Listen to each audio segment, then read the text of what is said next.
Shares of Boralex rallying today. The Quebec-based company has agreed to a takeover by Brookfield Asset Management and Quebec pension fund La Caisse. That acquisition valued at $9 billion. That's including debt. Here to talk about that some more is Patrick Decostre, President and CEO of Boralex. Thanks for your time today. Thank you. Good afternoon. When did you first put the company up for sale? What triggered it?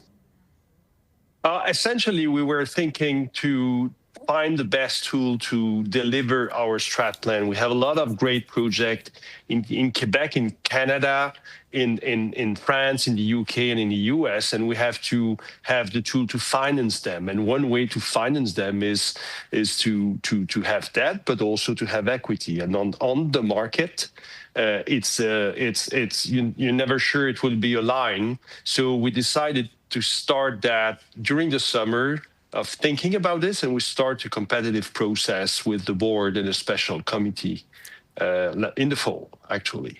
What was the debt situation for the company at the time? The debt situation, the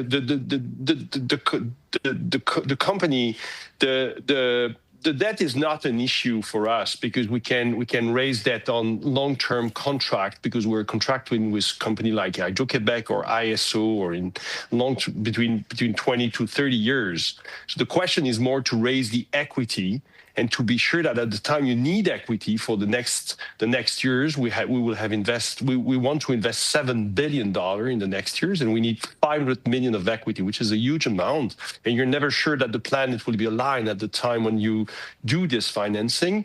So that's the reason why going private is a great opportunity to have more predictability of the financing and of the cost of the financing of your equity specifically. You have several projects, as you mentioned, on the go. Which one currently has the biggest budget? And will your timelines change, perhaps speed up as a result of the sale? We have two large projects here in Quebec. We have two projects of 400 megawatt wind project on the Seigneurie de Beaupré. This is project of around 1.2 billion each of them. We own 1/3 of them. We are the developer of this project and the operator along to Énergie and Hydro-Québec. So this is the two largest projects, and this will help to continue the financing of these projects. But we have 7 billion to invest in the next 5 years. So it's a lot of other projects in Ontario, in the UK, in France, and in the US. Can stakeholders expect any structural or operational changes as a result of the companies going private?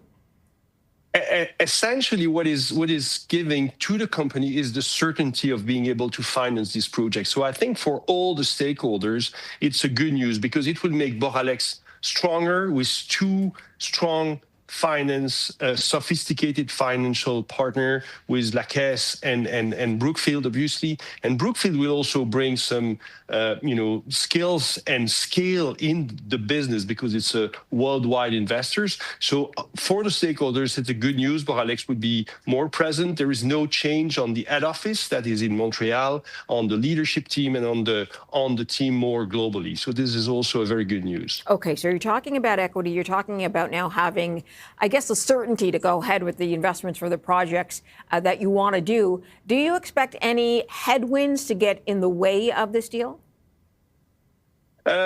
Yeah, not really, because it's a deal that has been, there was a lot of interest on Boralex. So we ran a very structured and disciplined competitive process. So we end up with two great partners. I think it's good for all stakeholders. It's the best valuation also for shareholders. So really, yes, we have to go through a vote of the shareholder, but I think it's a very good outcome for them. It will crystallize value and help the company to go further and maybe to accelerate from the already ambitious strat plan that we have. Patrick, as you know, the American president has been challenging clean energy. He's looking at older sources of energy to move that country forward. Has it impacted your company's North American operations at all? Finally, it has accelerated things in Canada because, the situation with the US has accelerated the investment in infrastructure. But on the other side of the border, the demand in power is going up and up. So there is still a lot of demand in the US. And since renewable energy is very competitive. There has never been so much project in the US. I was in Phoenix last week, and there is, this industry is really bubbling, and it's great. So for the next 5 years, there is a lot of opportunity in the US, despite the speeches that you were mentioning. So there is a lot of great opportunity, demand driven. Can you talk a little bit more about that? What you see the outlook for renewable energy for 2030? That is sort of the timeline you want to work with your company. And I'm just wondering, where will your customers come from? What are you seeing ahead as far as the demand for renewable power? We have a customer here in Quebec with Hydro-Québec, where we have project that we are already delivering, and we have some project that we have to take investment decision. We have bid in the fall in Ontario for storage project. We're already the leader in Ontario on storage with battery storage. We have bid different project. The award will be given in June.